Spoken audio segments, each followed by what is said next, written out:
buenos días para todos. Bienvenidos a nuestra última sesión de esta serie de webinars Conoce tu próximo destino. Cerramos la serie con España y desde este momento los invitamos a seguir atentos a nuestras redes sociales porque ahora que terminamos los destinos académicos vamos a iniciar con una nueva ronda de elementos para la preparación de sus postulaciones en el exterior. La sesión con la que vamos a iniciar el 1 de junio, la nueva semana de la serie de webinars, va a ser con el examen del TOEFL. Entonces, nuevamente, gracias por participar tan activamente en estas sesiones y esperamos poder seguir contando con su apoyo. Como mencionaba, hoy vamos a cerrar la serie de Conoce tu Destino Académico con España y le voy a dar la palabra a Miguel Arriaga, quien trabaja en CEPIE, que es el Servicio Español para la Internacionalización de la Educación y con quienes firmamos recientemente un convenio de cooperación en donde Miguel les va a contar en detalle adicional a cómo son los proyectos y cuáles son las opciones que ustedes tienen para sus maestrías y sus doctorados en España. Conocerán cuáles son los beneficios que CEPIE le va a dar a nuestros beneficiarios gracias a este nuevo acuerdo. Entonces, Miguel, nuevamente buenos días, muchas gracias y ahora te doy la palabra para que puedas iniciar tu presentación. Buenas tardes desde Madrid. Buenos días para ustedes que están en Colombia. Muchas gracias a todos por su asistencia a este encuentro y gracias también a Ecofuturo por hacernos partícipes de esta rueda de encuentros. Mi nombre es Miguel Arriaga y soy asesor técnico docente del SEPIE, del Servicio Español para la Internacionalización de la Educación. En esta conferencia vamos a hablar un poco de las características que tiene España como destino académico, de cuál es la organización de los estudios de máster y doctorado en las universidades españolas y de aquellos procedimientos que un alumno extranjero tendría que seguir para poder postularse e inscribirse en un programa dentro de una universidad española. La intervención se va a dividir en 5 partes. En la primera vamos a hacer una breve descripción de lo que es el SEPIE, el Servicio Español para la Internacionalización de la Educación, comentando un poco cuáles son nuestros objetivos estatutarios, los proyectos que gestionamos y las actividades que desarrollamos para conseguir estos objetivos. Después, en el segundo punto, veremos la estructura del sistema universitario español. A continuación veremos las ventajas que presenta España como destino académico. En el punto número 4 veremos unas breves notas sobre el programa europeo Erasmus y finalmente veremos otros detalles relacionados con los estudios en las universidades españolas. El Servicio Español para la Internacionalización de la Educación es un organismo autónomo que depende del Ministerio de Universidades Español y se encarga de gestionar los programas europeos e internacionales, así como otras iniciativas relacionadas con educación y formación académica.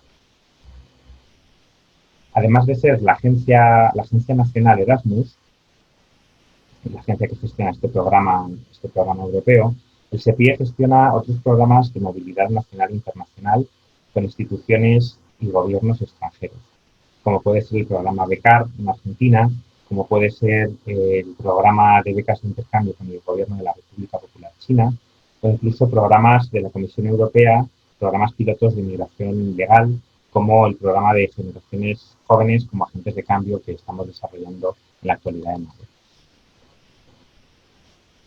La unidad de internacionalización, que es la unidad en la que yo ejerzo mi labor, tiene 3 funciones estatutarias principales. La primera de ellas, que es la función de orientación sobre el sistema universitario, consiste en la promoción de la oferta educativa de las universidades, de las escuelas de negocios, escuelas de doctorado y centros de investigación españoles en el exterior, a través de las ferias que llamamos Estudiar en España. Estas ferias probablemente las conozcan porque las hemos desarrollado en Colombia ya en varias ocasiones. Son ferias en las que el SEPIE, junto con un conjunto de universidades españolas, se desplaza a los países y hace una presentación de toda la oferta académica, de todos los programas de grado, de máster y de doctorado que ofertan las universidades que nos acompañan. Además de esta feria, hacemos regularmente encuentros con universidades de otros países y hacemos seminarios como este que estamos haciendo ahora. La segunda actividad que desarrollamos es la actividad de promoción y comunicación. que básicamente consiste en la creación y difusión de folletos informativos. Folletos sobre los trámites necesarios para estudiar en nuestro país, como puede ser la homologación de títulos, o como puede ser la solicitud de visados. Publicaciones como el informe PRISUE, que hace un estudio de la situación de las universidades españolas dentro de los rankings internacionales, y otro tipo de publicaciones que se pueden descargar en formato PDF a través de la página web del SEPIE en el área de la Unidad de Internacionalización de la Educación Superior Española. Y por último, nuestra última tarea sería gestionar todos esos programas de movilidad que hemos mencionado anteriormente, con la excepción del programa Erasmus+, que para el caso de los programas universitarios lo gestiona la Unidad de Educación Superior también dentro del SEPI. Bueno, en cuanto al sistema universitario español, nuestro país se divide en 52 provincias que se agrupan en 17 comunidades autónomas. Ahí aparecen esas comunidades autónomas, cada una sombreada de un color y divididas en las provincias. Bueno, además de las 17 comunidades autónomas, hay 2 ciudades autónomas, que serían Ceuta y Melilla. Bueno, como ven, en todas las comunidades autónomas hay universidades españolas. De hecho, hay 87 universidades en total, 50 de ellas son públicas, y estas universidades se dividen en 232 campus universitarios. ¿Esto qué significa? Que, bueno, pues universidades como, por ejemplo, la Universidad de Extremadura, que es una única universidad, tiene, por ejemplo, 2 campus, uno en la provincia de Cáceres y otro en la provincia de Badajoz, que no aparecen representados, pero es una universidad con 2 campus. De manera que en esas 2 provincias de Extremadura, las 2 provincias aquí naranjas, habría campus universitarios. Ocurre lo mismo con la Comunidad Autónoma de Castilla-La Mancha, aquí en el centro, sombreada de color marrón, tiene una única universidad, pero esta universidad tiene campus en otras provincias dentro de la comunidad autónoma. De manera que, aunque figura como una sola universidad, pues habría varios campus. Esto significa que es posible estudiar prácticamente en todas las provincias de España. En todas las provincias de España es posible encontrar prácticamente una universidad, un campus universitario. Además de eso, contamos con 21 campus de excelencia internacional. El mapa representa las 87 universidades públicas y privadas en modalidad presencial y en modalidad no presencial. Bueno, en España existe un principio que es el principio de autonomía universitaria, por el cual el equipo rectoral de cada una de las universidades decide una serie de materias, como son, por ejemplo, los plazos de inscripción o la normativa académica general, la estructura de los planes de estudio, las materias que se ofertan en cada programa. Es decir, que los programas varían de una universidad a otra en función de las decisiones que toma ese equipo rectoral o ese consejo de gobierno de la propia universidad. Del mismo modo, hay una serie de medidas, una serie de decisiones que corresponden al gobierno de la comunidad autónoma correspondiente. Por ejemplo, el establecimiento de las tasas académicas de cada una de las regiones. Los estudios universitarios en España tienen unas tarifas que varían dependiendo de la comunidad autónoma en la que radique la universidad en la que vamos a estudiar. Entonces, bueno, pues podría haber una variación de precios entre unas comunidades y otras. Y es importante destacar que esta variación de precios, que muchas veces, bueno, a veces pensamos, ¿por qué esta comunidad es tan barata o esta comunidad tiene unos precios tan elevados? Bueno, en principio, las universidades españolas están subvencionadas por el gobierno. Hay algunas comunidades autónomas cuyo gobierno añade una subvención adicional a los estudios universitarios, de manera que en esa comunidad autónoma, en la que además de la subvención del gobierno central y del gobierno estatal, hay una subvención del gobierno de la comunidad autónoma, las tasas son más reducidas. Y en otras comunidades donde no existe esta segunda reducción, pues las tasas son más elevadas. Pero la diferencia de precios entre unas comunidades y otras no tiene nada que ver con la calidad de las universidades y con la calidad de los estudios que se ofertan, que como veremos después, pues depende en principio de otros tipos. Vale, España pertenece al Espacio Europeo de Educación Superior. Este Espacio Europeo de Educación Superior corresponde a la zona sombreada en azul claro en ese mapa que aparece ahí. Entonces está formada por 53 países en los que se reconocen a nivel laboral y a nivel profesional los títulos oficiales obtenidos en España. Aquí hay una cosa que es importante destacar, y es que las universidades españolas ofertan dos tipos de titulaciones. Unas titulaciones que son titulaciones llamadas propias y otras titulaciones que se llaman titulaciones oficiales. Esta diferencia es importante porque a la hora de elegir un programa es importante conocer cuáles son las dos diferencias. Todas las titulaciones, tanto las titulaciones propias como las titulaciones oficiales, permiten ejercer como trabajador en España. Pero las titulaciones que son de tipo propio son titulaciones que tienen una verificación de calidad hecha por la propia universidad que las imparte. ¿Vale? Entonces, titulaciones propias están revisadas en cuanto a su calidad por la propia universidad que las imparte. El control de calidad es un control de calidad interno.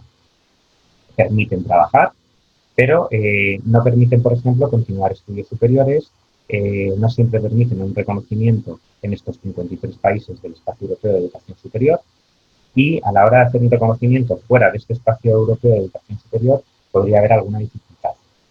Entonces, bueno, pues esas son las características que tienen los títulos propios. Es verdad que tienen, a lo mejor, presentan mayor especificidad o mayor variedad, pero tienen ese inconveniente a la hora del reconocimiento en el exterior. Y a la hora del reconocimiento, por ejemplo, para hacer unas oposiciones para ser funcionario público o otro tipo de reconocimiento. Sin embargo, los títulos que llamamos títulos oficiales son títulos que, además de tener ese reconocimiento y esa verificación de calidad que hace la propia universidad, tienen un reconocimiento adicional por una agencia española, que es la ANECA, que es la Agencia Española de Evaluación de la Calidad de los estudios que presentan las universidades. Entonces, una vez que los estudios universitarios superan ese segundo análisis de calidad de la agencia española, de la ANECA, se convierten en titulaciones oficiales. Y la ventaja que tienen estas titulaciones oficiales es que automáticamente permiten trabajar dentro de los países del Espacio Europeo de Educación Superior, y además permiten también un reconocimiento con mayor facilidad fuera de los países de este Espacio Europeo de Educación Superior. Bueno, pues una vez hecha esta diferencia entre lo que son estudios oficiales y estudios propios, títulos propios, bueno, pues simplemente ver que España cuenta con más de 2.800 programas de grado, más de 3.500 programas de máster y más de 1.100 programas de doctorado repartidos entre esas 87 universidades. En cuanto a la estructura, bueno, pues aquí abajo vemos que la estructura fundamental sería grado y posgrado. Hay dos tipos de posgrado, el máster y el programa de doctorado. En general, para poder acceder al máster y al programa de doctorado, pues hay que tener una titulación de grado o equivalente. Después hablaremos un poco del proceso de homologación en cuanto a titulaciones extranjeras. Pero básicamente los estudios de máster o de maestría se componen de 60 o de 120 créditos ECTS, y los programas de doctorado en general se componen de una titulación de máster más el desarrollo de una tesis doctoral. Voy a pararme un poquito aquí en la parte de máster y de programa de doctorado porque, bueno, pues es importante ver algunos aspectos. Dejamos al margen la titulación de grado, aunque es la titulación que da acceso a las titulaciones. Vale, en principio los estudios dentro del Espacio Europeo de Educación Superior se dividen en créditos. Cada crédito corresponde a una carga lectiva, es decir, a una serie de horas de trabajo relacionados con una asignatura o con una materia. Estas horas de trabajo pueden ser de tipo presencial o pueden ser de tipo de trabajo autónomo del alumno, trabajo del alumno en su casa, o pueden ser prácticas, o pueden ser trabajos en grupo. Pero la unidad mínima de carga lectiva no son las horas de trabajo, sino que son los créditos. Entonces, cada curso escolar, cada materia tiene asociada una serie de créditos, y cada curso escolar, por tanto, tiene asociadas tantos créditos como la suma de los créditos correspondientes a las materias de las que consta. En general, un año académico vienen siendo 60 créditos. Por tanto, lo que viene a decir este gráfico es que en España existen másters que son de un curso académico y másters que son de dos cursos académicos. Esa sería un poco la idea. Dependiendo del número de créditos que tengan, pues duran un año académico o 2 años académicos. En cuanto a los programas de doctorado, como he dicho antes, se constan de un programa de máster y de una tesis doctoral.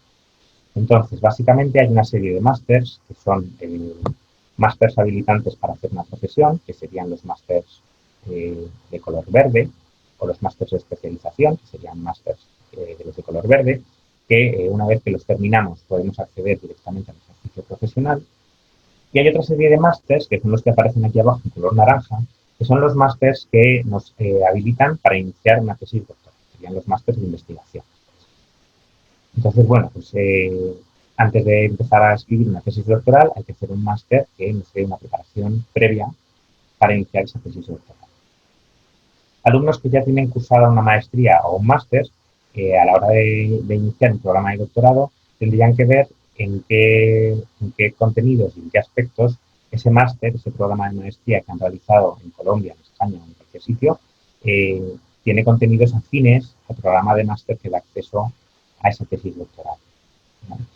En algunos casos, para hacer una tesis doctoral se exige hacer previamente el máster asociado a ese programa de doctorado, pero en otras ocasiones, si el alumno tiene realizado un máster previo, ese máster es válido para iniciar directamente la tesis doctoral. Y luego hay un tercer caso, que sería un caso un poco intermedio, en el que el máster que el alumno ya ha cursado en Colombia o en España o en Estados Unidos o en cualquier otro lugar, ese máster que el alumno ha cursado es parecido al máster que está asociado a ese programa de tesis doctoral. Y entonces simplemente el alumno tiene que hacer un par de materias, que es lo que se llaman complementos de formación. Bueno, esta sería un poco la estructura de las enseñanzas de máster y de doctorado. Bueno, para saber cuáles son los programas que se ofertan en las universidades españolas, el SEPIE ofrece enlaces a dos motores de búsqueda.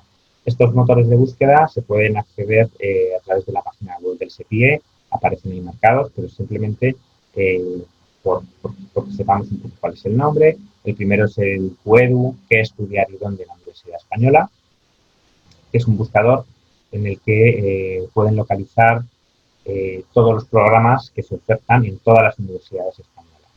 Y además de poder buscar por materia, por nombre, por universidad, además de poder hacer esa búsqueda, aparece una descripción completa de cada uno de los programas y aparece un enlace también a la página web en la que pueden ver pues cuál es la persona de contacto, quién es el coordinador de ese máster, quién es el coordinador de un programa de doctorado, cuáles son las materias que habría que rendir en una maestría, cuál es la estructura, cuántos créditos tiene, etc. Y después tenemos un segundo buscador, que es el English Top Programs, que es un buscador en el que se pueden ver la lista de todos los programas de maestría y de doctorado que se imparten en inglés.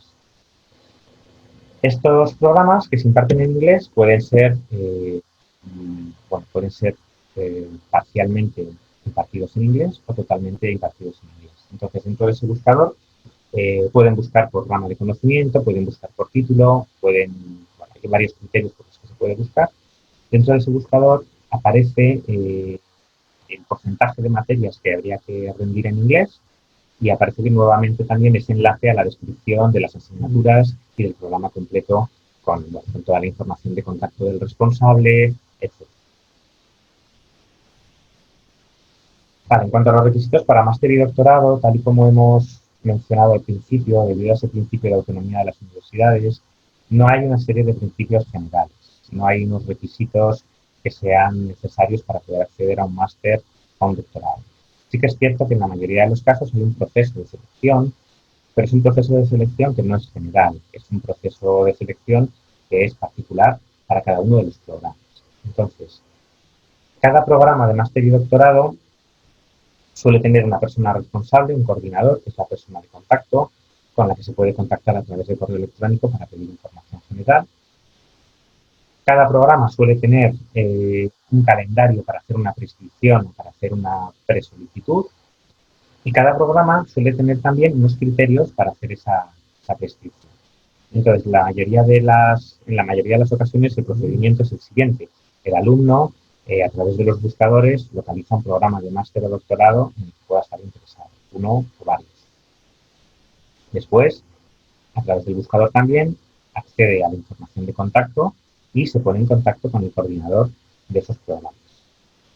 se puede poner en contacto a través de correo electrónico o a través de la página web del máster o del doctorado. En esa página web va a aparecer también cuál es el calendario de prescripción y cuáles son los requisitos. Tanto los requisitos, bueno, fundamentalmente son requisitos documentales. En principio, en una prescripción, tanto a los estudiantes extranjeros como a los estudiantes españoles, lo que les van a pedir es que envíen una documentación académica. En algunos casos es una documentación que tiene que estar legalizada, en otros casos bastan con fotocopias de la documentación original. Cada universidad tiene un poco su procedimiento. Sí que es cierto que conviene tener toda la documentación original, por supuesto no enviarla nunca, enviar siempre fotocopias o fotocopias legalizadas. Conviene tener toda la documentación porque sí que es cierto que una vez que hemos sido aceptados en la prescripción de un programa, la universidad siempre puede exigir verificar esa documentación. Pero bueno, en principio, en la prescripción, cuando accedemos a la página web informativa de un máster, lo que vamos a ver es que hay un calendario de prescripción y una documentación mínima. Entonces, simplemente dentro de ese calendario tendremos que rellenar una ficha de inscripción y enviar la documentación.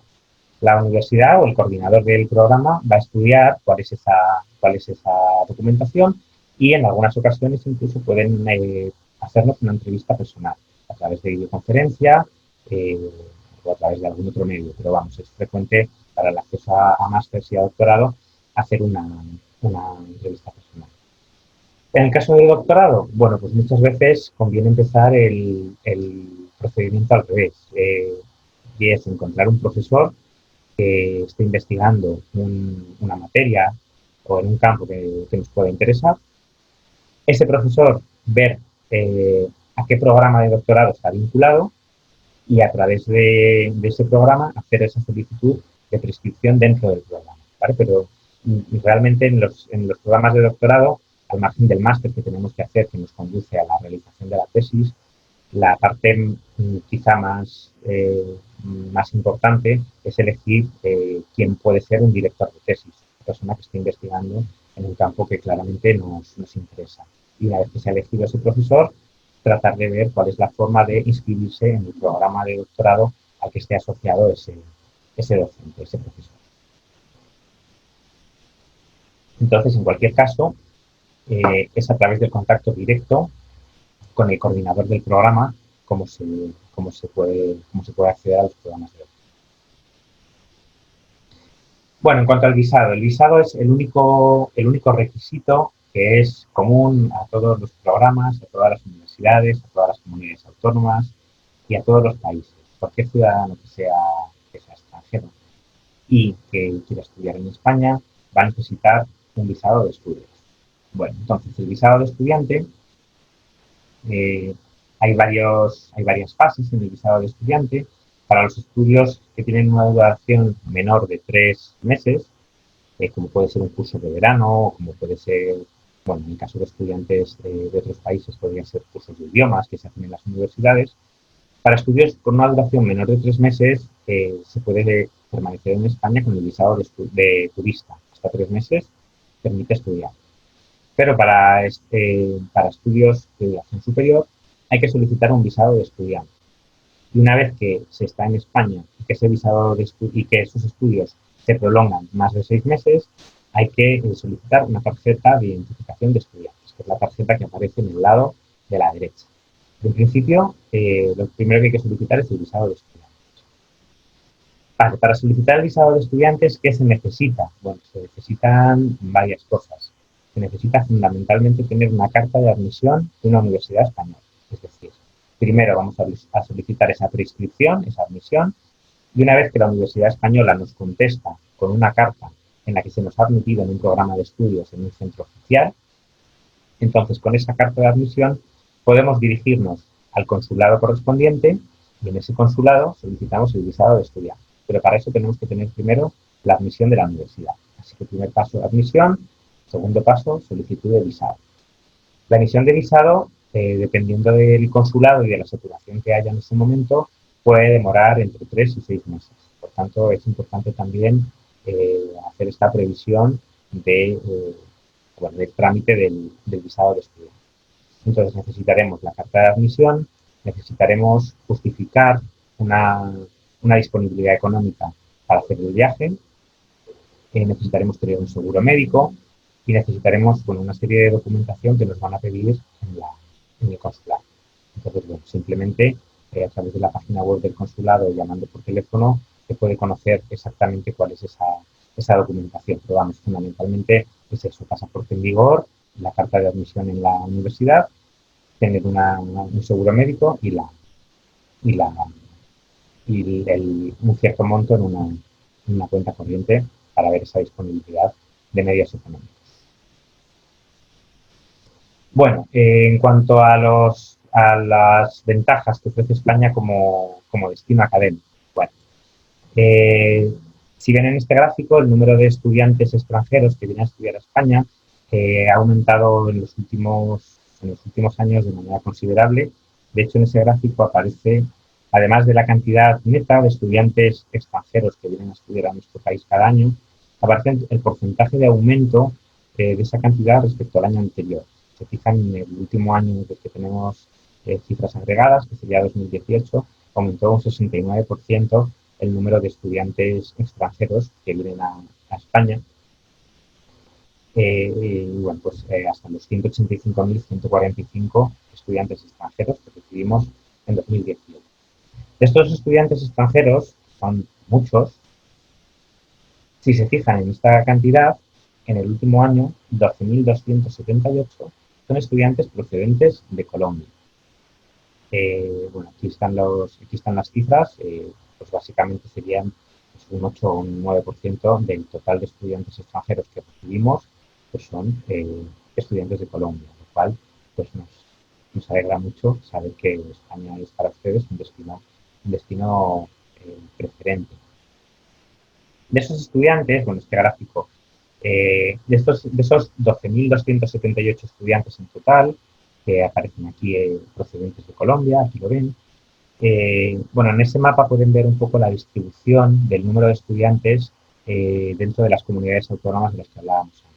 Entonces, ven que hay comunidades autónomas, como puede ser, por ejemplo, Cataluña, que aparece ahí en la parte noreste, en la parte de arriba del mapa a la derecha, con 2.542 estudiantes colombianos estudiando en el año 2018, o la Comunidad de Madrid, en el centro, también en oscuro, con 2.366 estudiantes colombianos estudiando aquí. De todos esos estudiantes colombianos que vinieron en el año 2018, 3.268 fueron estudiantes de máster y 1.171 fueron estudiantes de doctorado. ¿Vale? Es una cifra realmente considerable.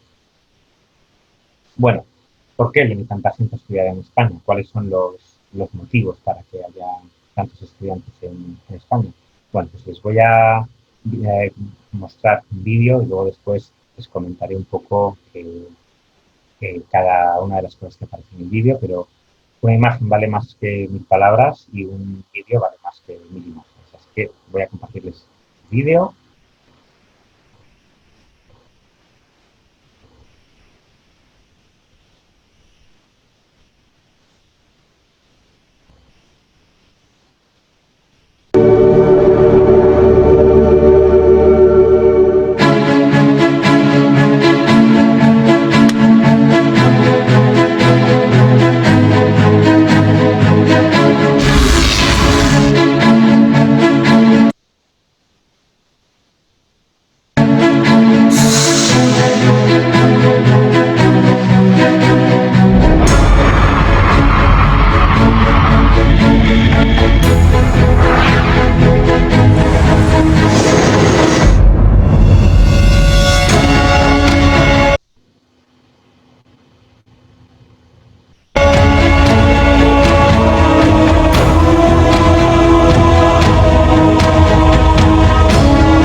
Bueno, espero que os haya gustado el vídeo con todas esas impresiones sobre España. Paso rápidamente a comentar un poco cuáles son esas razones para estudiar en España, eso que hace que nuestro país pues sea un destino turístico importante y un destino académico fundamental, porque bueno, no hay que olvidar que en principio venimos a estudiar, ¿no? Pero siempre estudiar en un país extranjero que ofrece pues todo esto que hemos visto en el vídeo, pues siempre es mucho más agradable y hace que nuestra experiencia global pues, bueno, sea más satisfactoria. Bueno, España es un país que cuenta, como hemos visto en el vídeo, con una importante diversidad cultural y geográfica. No en vano es el tercer país en el mundo y el segundo en Europa con el mayor número de bienes y de monumentos declarados Patrimonio de la Humanidad. Dentro de desarrollo tecnológico y la innovación, España ocupa está entre los primeros lugares en Europa y en el mundo en desarrollo y en tecnología. Fijaos, el primer país europeo en el mundo y el tercero en biotecnología agraria, el segundo país europeo en producción automovilística, el quinto país del mundo en bioquímica, el segundo país del mundo en solicitudes de patentes de energía renovable, y podríamos continuar, el primer país del mundo en cuanto a trasplantes de órganos, así sucesivamente, la mejor red wifi de Europa, una serie de avances y de innovaciones tecnológicas que nos ponen dentro del grupo de los primeros países en Europa y en el mundo en muchos de los campos de la tecnología y de la innovación. Dentro de eso, las universidades españolas aparecen bien situadas en los rankings por disciplinas. A la hora de mirar los rankings, y esto es un dato, una observación que considero importante, muchas veces miramos cuáles son las universidades que están colocadas en el top. Sin embargo, conviene mirar los rankings por disciplinas, porque al final, cuando vamos a hacer unos estudios de maestría o unos estudios de doctorado, no nos interesa tanto cuál es la mejor universidad, sino cuál es la mejor universidad en la disciplina en la que yo quiero estudiar. Entonces, si yo quiero hacer una maestría en filología, no me sirve de nada ir a la mejor universidad o al mejor campus tecnológico. Tendría que buscar una universidad que dentro de esos rankings por disciplinas estuviera dentro del top en filología, si es el caso en el que yo quiero estudiar, o en cualquier otro campo de disciplina. Entonces, es importante mirar los rankings de universidades, pero mirar los rankings por disciplinas. Dentro del ranking de Shanghái del último año, de 2019, nuestras universidades aparecen 16 veces en el top 50, 4 de ellas en el top 20 y 3 veces en el top 10. Y luego, bueno, pues en el ranking 50, en el 50 under 50 ranking de universidades, aparecemos segundos en Europa, quintos en el mundo. Entonces, bueno, pues es importante también esta información numérica con respecto a los rankings, que bueno, muchas veces también es un criterio que nos sirve para evaluar universidades. Aquí aparece un poco más detallada esa información sobre el ranking de Shanghái del último año. Bueno, 13 universidades en el top 500, 38 en el top 1000, en el puesto 21 de la estadística por países. Insisto que más que la estadística por países o la estadística por universidades, habría que ver las estadísticas por disciplinas, que son realmente las que nos ofrecen una información interesante a la hora de elegir cuál es la universidad en la que queremos estudiar. Bueno, el idioma español es una ventaja porque somos 550 millones de hispanohablantes y de estudiar un país que tiene sus universidades situadas en esas posiciones tan buenas dentro de los rankings de calidad y que además no nos requiere el aprendizaje de una lengua extranjera adicional para seguir nuestros estudios, como lengua vehicular de estos estudios, pues es también una ventaja. Al margen de esto, para aquellas personas que desean hacer estudios en una lengua extranjera, ya hemos dicho antes que tenemos un buscador, que es el buscador de titulaciones en inglés.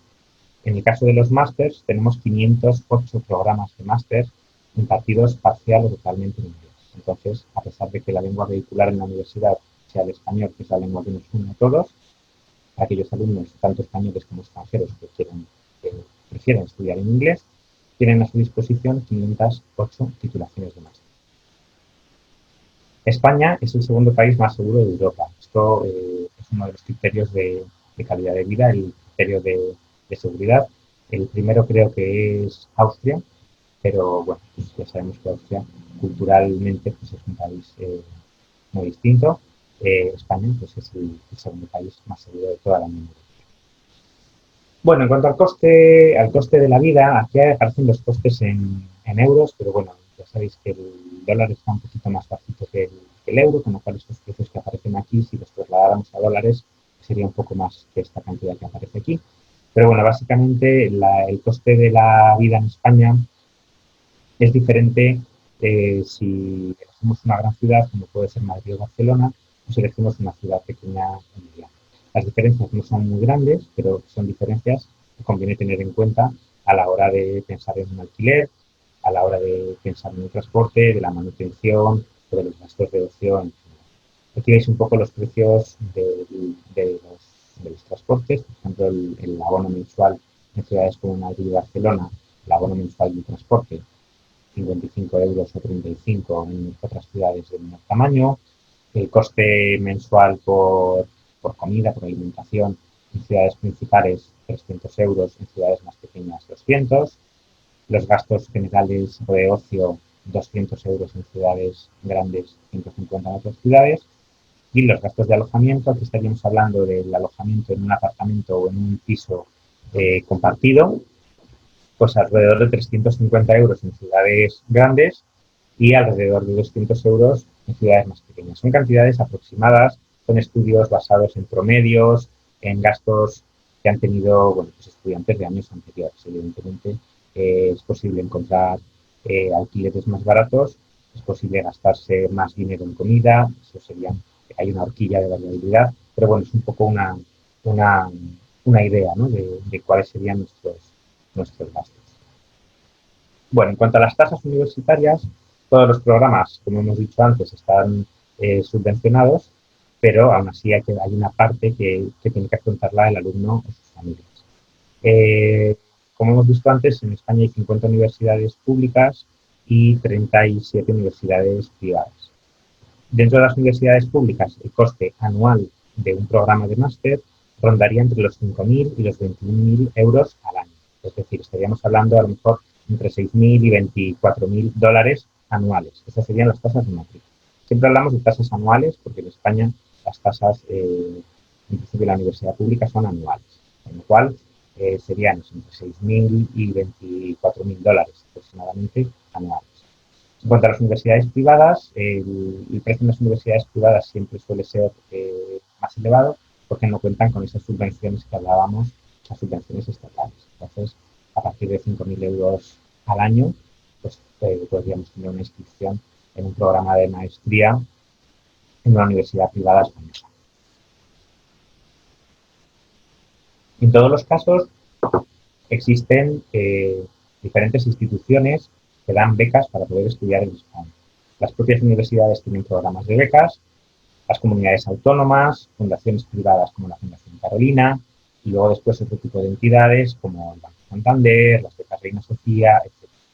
También son importantes las becas del Ministerio de Asuntos Exteriores y Cooperación a través de la Agencia Española de Cooperación Internacional para el Desarrollo, y también las becas del programa Erasmus Plus, de las que hablaremos a continuación.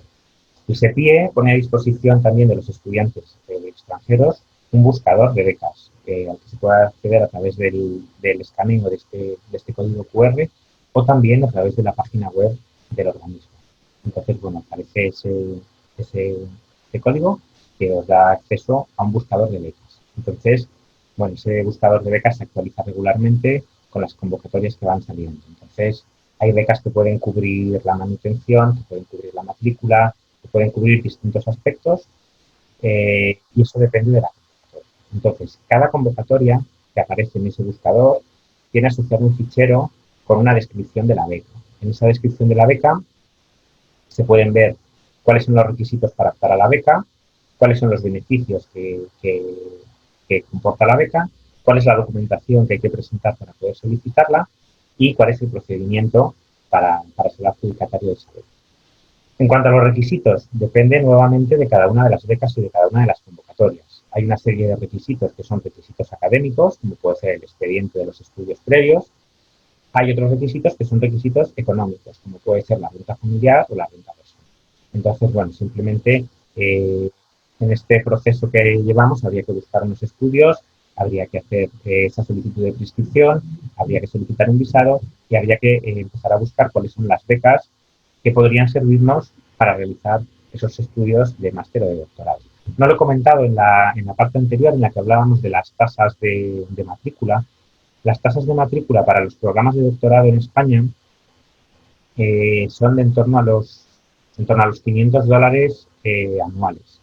¿Vale? Si es bueno, los estudios de doctorado en España son estudios muy económicos, $500 anuales. En algunas universidades son más caros, por supuesto, pero a partir de esos $500 se puede acceder a un programa de doctorado. Y las becas, por supuesto, también aplican para programas de doctorado. Bueno, pasamos a la parte del programa Erasmus Plus, que como hemos visto antes tiene una serie de becas asociadas de las que pueden disfrutar los estudiantes de Colombia, por supuesto. España es el primer país en recepción de estudiantes Erasmus Plus. De todos los países que hay receptores de estudiantes, España es el primero, además durante varios años consecutivos. El programa Erasmus y su variante Erasmus Plus es un programa de la Unión Europea que funciona desde el año 1987. Bueno, como veis aquí, de todos los países que son receptores de estudiantes, España es el primero con 51.321 estudiantes Erasmus en la convocatoria 2017-2018. El 15% de los estudiantes del programa vinieron a estudiar a nuestro país. Bueno, entonces, los países elegibles son todos los países que aparecen aquí sombreados, como veis, aunque es un programa europeo, que en principio era un programa que fomentaba la movilidad entre los países de ese espacio europeo de educación superior. Bueno, el espacio europeo fue creciendo y el número de países elegibles fue creciendo también dentro de distintos instrumentos. Concretamente, Latinoamérica se encuentra dentro de un instrumento que es el Instrumento de Cooperación al Desarrollo. Dentro de ese instrumento hay una serie de movilidades, una serie de fondos que se invierten en el intercambio de estudiantes entre Colombia y los países del espacio europeo. En el caso concreto de España, en la última convocatoria, que es la convocatoria de 2019, que se resolvió en verano de 2019, se aprobaron 57 movilidades Erasmus entre España y Colombia, por valor de 202.360 euros. Hay 11 instituciones españolas que tienen convenios con instituciones colombianas, de manera que se pueden acoger a estos fondos, a estos 202.360 euros, para invertirlos en movilidades entre instituciones colombianas e instituciones españolas. Estas 57 movilidades aprobadas serían movilidades tanto de estudiantes como de personal de la universidad. Bueno, finalmente, en cuanto a oportunidades y ventajas de los estudios en España, España tiene una política nacional de visados que tiene como finalidad facilitar los visados y los procedimientos administrativos para atraer a nuestro país a aquellos estudiantes que realmente tienen un interés en estudiar con nosotros. Este mismo año, en el año 2020, en el mes de marzo, se ha firmado un nuevo convenio para facilitar la llegada de estudiantes, de profesores y de investigadores, de manera que permita atraer el talento mediante la celebración de procedimientos. Es un poco la finalidad de este convenio de visados. Entonces, bueno, visados de residencia que permiten renovaciones anuales de una forma rápida y eficiente. O sea, en principio, el procedimiento de emisión de visados debería ser fácil y simple, siempre que se cumplan esos criterios de los que hablábamos antes. La aceptación en una universidad española, el disponer de ese seguro médico, bueno, los requisitos de los que hablábamos previamente. Entonces, el visado de estudiantes, que es un visado que se tramita en el Consulado de España, es un visado que permite la movilidad de los estudiantes dentro del espacio europeo. debido a la compatibilidad de las normativas nacionales respecto a los requisitos de entrada y residencia. Entonces, bueno, esta directiva de la Unión Europea de lo que habla es de esa movilidad de los estudiantes que tienen un visado de estudiantes para uno de los países miembros. Entonces, básicamente, una vez que solicitáis el visado de estudiantes, se os concede un visado de estudiantes anual para venir a estudiar en España. Ese visado dura un año, siempre que los estudios del alumno se prolonguen para el curso siguiente, se puede solicitar una ampliación de ese visado, una renovación de visado por 12 meses más. Entonces, mientras que el alumno tenga esa matrícula viva en un centro oficial español, puede ir renovando su visado de estudiante. Pregunta típica de los estudiantes de posgrado. ¿Se puede trabajar en España? Sí, se puede trabajar en España, tanto mientras estamos estudiando con un visado de estudiantes como después de finalizar los estudios. Pero hay ciertas condiciones que el estudiante tiene que cumplir para poder acogerse a esta modalidad de estudiar-trabajar. Mientras que el estudiante está estudiando, puede desarrollar un trabajo a tiempo parcial, es decir, un máximo de 20 horas semanales si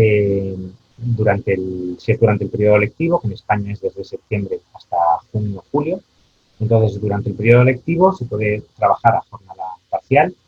Durante los periodos de vacaciones académicas se puede trabajar a tiempo completo. Requisitos. La remuneración no puede tener carácter de recurso necesario para el sustento. Es decir, y tampoco se tiene en cuenta para la renovación de los visados. Es decir, esta remuneración es una ayuda al estudiante para pagar a lo mejor algún gasto, algún viaje, pero no puede ser su recurso único para mantenerse en España. Tiene que tener otro recurso de sustento.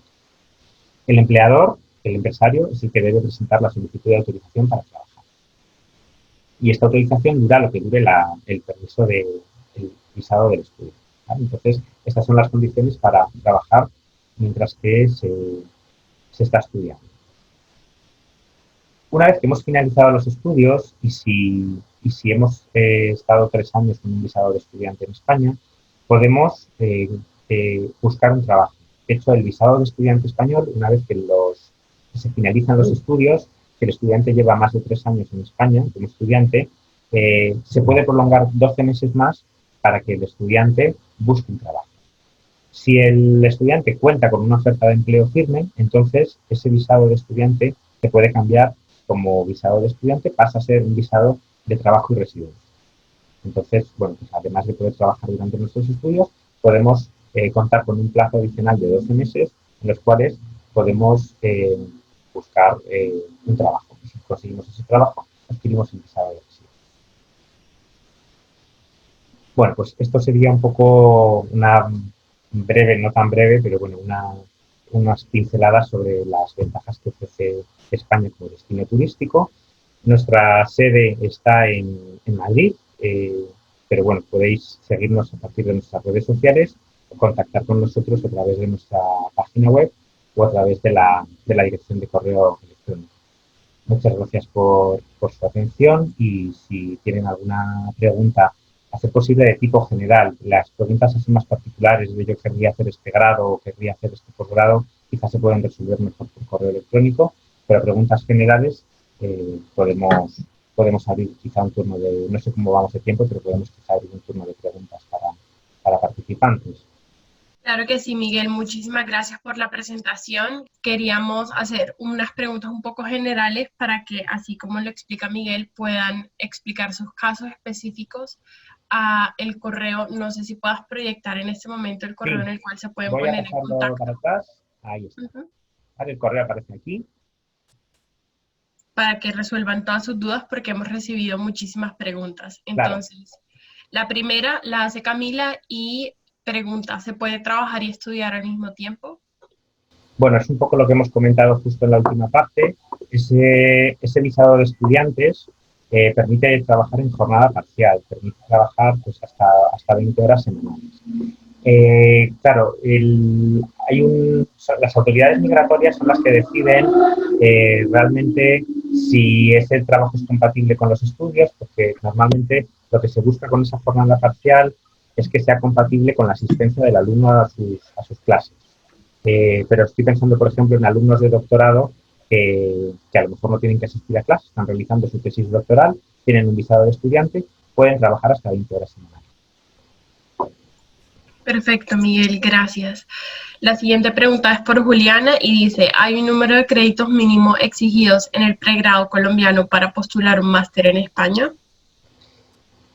Bueno, en principio, esa parte depende del máster al que se esté postulando. Ya hemos comentado antes que cada máster tiene unos requisitos previos, pero sí que es cierto que se suele pedir una titulación de grado española o equivalente. Y hemos visto que el grado en España equivale a 240 créditos europeos. Entonces, bueno, pues en principio, dependiendo del máster, podrían tener unos criterios más flexibles o más rígidos, pero muchos de ellos piden estudios de grado o similares. Y en ese similares, un poco lo que se busca es esa paridad de grados. Sin embargo, sí que es cierto que con unos estudios que a lo mejor tuvieran una carga lectiva menor, poniéndose en contacto con ese coordinador de la maestría o del doctorado, ese coordinador podría a lo mejor darnos alguna indicación de si realmente esos estudios son válidos o no, porque al final cada programa de máster tiene un comité que es el que se encarga de hacer la selección de los estudiantes, con lo cual va a ser ese comité que establezca los criterios y el que nos pueda indicar mejor si una titulación de pregrado sería adecuada o tendría que hacer algún complemento de formación o alguna cosa de ese tipo. Gracias, Miguel. La siguiente pregunta es por Gloria y dice, ¿hay un límite de edad para aplicar a las becas? En principio, no. En principio no se establece límite de edad, pero sí que es cierto que puede a lo mejor haber, es que ahora mismo no tengo en mente todas las convocatorias de becas porque hay muchísimas, pero yo creo que por norma general no hay un límite para aplicar a las becas. No, podría haber una convocatoria específica que tuviera una limitación, pero en principio yo creo que no se podría establecer una limitación por edad. Vale, gracias. Juliana pregunta, ¿cuál sería la diferencia entre escoger una universidad pública o una privada? Bueno, la diferencia no es tanto entre universidad pública o universidad privada. De una universidad a otra cambia la oferta de programas y para un mismo programa o una misma titulación cambiaría la estructura, cambiaría quizá la configuración de universidades, cambiaría el profesorado. Quiero decir, cambiarían las condiciones académicas, claro, eh, pero no tanto entre universidad pública y universidad privada como entre un programa de una universidad y un programa análogo o parecido de otra universidad. Diferencia fundamental entre las universidades públicas y las universidades privadas es el coste de matrícula y después, bueno, pues que hay algunas universidades que pueden tener a lo mejor unos requisitos de acceso más estrictos. Pero vamos, si preguntamos a un estudiante español diferencia entre universidad pública y universidad privada, en muchas ocasiones es fundamentalmente los precios. Sí que es cierto que a lo mejor para algún programa o para alguna asignatura concreta o para algún grado o alguna maestría concreta, hay a lo mejor universidades que sí que tienen una cierta trayectoria, un cierto renombre, que les dan prestigio. Y en ese sentido, bueno, pues a lo mejor hay universidades privadas que son conocidas o escuelas de negocios que son conocidas porque tienen un programa que es especialmente prestigioso. Pero así, en genérico, podríamos decir que las diferencias fundamentales son de las tasas. Gracias, Miguel. Y ya la última pregunta la hace Tatiana y pregunta, ¿qué han pensado para manejar la presencialidad con el COVID? Bueno, actualmente en este periodo en el que en España hemos tenido un periodo de cuarentena, hemos tenido que estar teletrabajando, ha habido limitaciones de movimiento, limitaciones para asistir a los puestos de trabajo, las universidades se han adaptado muy rápidamente al modelo online. Entonces, básicamente, pues el último trimestre del curso está siendo por modalidad online, tanto la impartición de las clases como la realización de los exámenes. Entonces, realmente, la modalidad online está funcionando. En principio, claro, la situación no se puede hacer una predicción para cómo va a arrancar el próximo curso, pero en principio el próximo curso podría arrancar. Es una decisión que tienen que tomar en principio las universidades y el Ministerio de Universidades. Entonces, en principio podrían arrancar de una forma presencial, pero si las circunstancias sanitarias lo consideraran necesario, pues seguramente se arrancaría en modo online, tal y como se ha finalizado este curso. La impartición de las clases se haría online.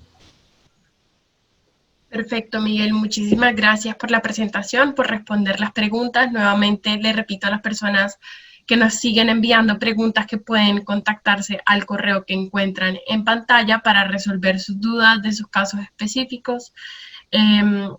Y nada, esta presentación estará en nuestro canal de YouTube Colfuturo Videos para que puedan volverla a ver y resolver sus dudas.